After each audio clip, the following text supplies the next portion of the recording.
मानसी एक छोटे शहर में रहती थी। मानसी एक अमीर घर की लड़की है।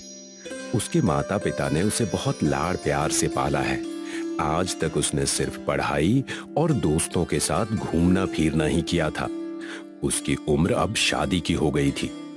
एक दिन मानसी की माँ ने मानसी के पिता को याद दिलाते हुए शादी की बात की। हमारी बेटी अब शादी के लायक हो गई है। उसकी शादी के बारे में कुछ सोचा है या आपको ध्यान ही नहीं है? हाँ, मुझे बिल्कुल ध्यान है। मैं आज से ही मानसी के लिए लड़का देखना शुरू कर देता हूँ। शादी तो हो जाएगी, लेकिन आपके लाड प्यार ने इसे इतना बिगाड़ रखा है कि मुझे तो डर है ये किसी भी घर में जाकर उनके तौर तरीकों से रह पाएगी भी या नहीं। यही तो काम है हमारा कि हमारी बेटी के लिए अच्छा घर ढूंढने, ताकि वो वैसे ही रह सके जैसे यहाँ रहती है। उसी दिन मानसी के पिता की मुलाकात उनके पुराने पक्के दोस्त से होती है।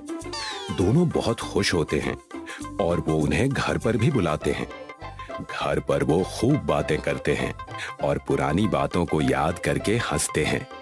तभी वहाँ से मानसी गुजरती है। नमस्ते अंकल, पापा आपके बारे में बहुत बातें करते हैं। अच्छा हुआ आप आ गए, अब पापा को और अच्छा लगेगा। अरे, तुम्हारी बेटी तो बहुत बड़ी हो गई। इसकी शादी हो गई क्या? नहीं, इसके लिए लड़का ढूंढ रहा हूँ। पिता के दोस्त खुश होकर कहते हैं। अच्छा, तो आज हमारी मुलाकात यूं ही नहीं हुई है। मैं भी अपने बेटे की शादी के लिए लड़का ढूंढ रहा था। ये तो बहुत अच्छी बात है। लेकिन उनके दोस्त थोड़े दुखी हो जाते हैं। लेकिन मुझे लगता नहीं तुम्हारी बेटी को रिश्ता अच्छा लगेगा। हम तुम्हारी तरह अमीर नहीं है ना। अरे, दुखी क्यों होते हैं? एक बार मानसी से बात करते हैं। मानसी के पिता मानसी से पूछते हैं और उनके दोस्त के लड़के से मिलवाते भी हैं। मानसी को ये रिश्ता अच्छा लगता है। उसे लड़का भी पसंद आ जाता है। दोनों दोस्त बहुत खुश हो जाते हैं। मानसी की शादी हो जाती है और वो अपने पति रवि के घर जाती है। उसकी सास और ससुर उसका स्वागत करते हैं। आओ बहू, तुम्हारा स्वागत है। हमारा कमरा कहाँ है माँ जी? यही कमरा है। एक किचन और अंदर एक और कमरा है। अभी तुम नए दुल्हा दुल्हन हो तो तुम अंदर वाला कमरा ले लो। मानसी अंदर वाले कमरे में जाती है, लेकिन उसे इतने छोटे कमरे में नींद नहीं आती। रवि, एसी चला दो ना, बहुत गर्मी लग रही है। एसी तो नहीं है, पर जल्दी ही ना सेकेंड हैंड ले आऊंगा। अभी खिड़की खोल देता हूँ, तुम्हें अच्छा लगेगा। जैसे ही खिड़की खोलते हैं, गाड़ियों का शोर बढ़ जाता है और उसे फिर नींद नहीं आती। मानसी सुबह लेट तक सोई रहती है। उठो बहू, आज तुम्हारा पहला दिन है। कुछ बना के खिलाओ। मुझे तो कुछ बनाना नहीं आता, लेकिन मैं जरूर कुछ खिलाऊंगी।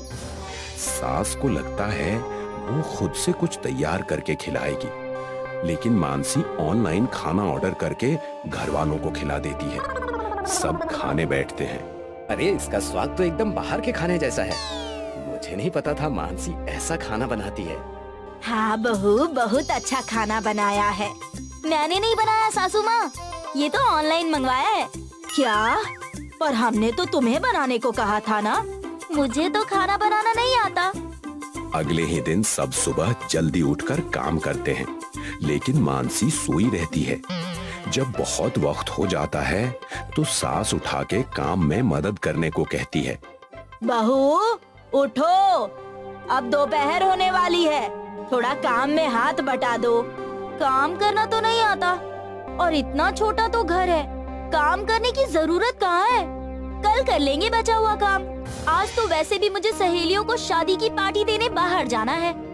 मानसी, मेरी माँ ने बताया तुम उनकी बिल्कुल भी मदद नहीं करती। मैं अपने घर में भी नहीं रहती थी, मुझे इन कामों की आदत नहीं है।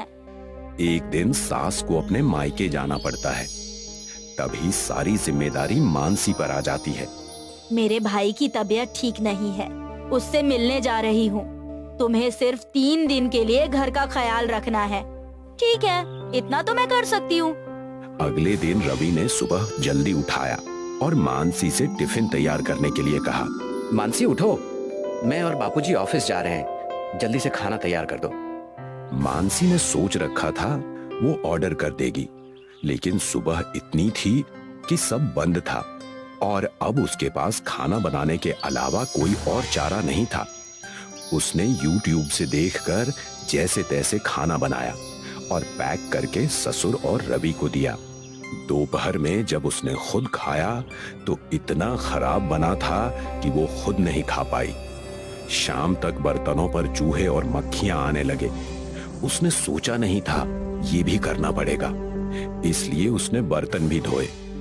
मानसी के काम करने से घर इतना गंदा हो गया कि उसकी सफाई भी करनी पड़ी। ये सब करके वो बहुत थक गई थी।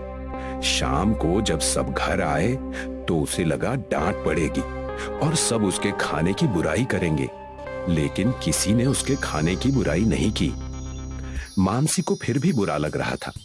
अगली सुबह खाना न बनाना पड़े इसलिए शाम को बाहर से पहले ही मंगा लेती है और चैन की नींद सो जाती है। पर अगली सुबह जैसे ही वो देखती है खाना बिगड़ जाता है। वो फ्रिज में रखना भूल गई थी। मानसी को फिर से सारा काम करना पड़ता है। काम करते करते उसकी तबीयत खराब हो जाती है। सास वापस आती है और उसका बहुत ख्याल रखती है।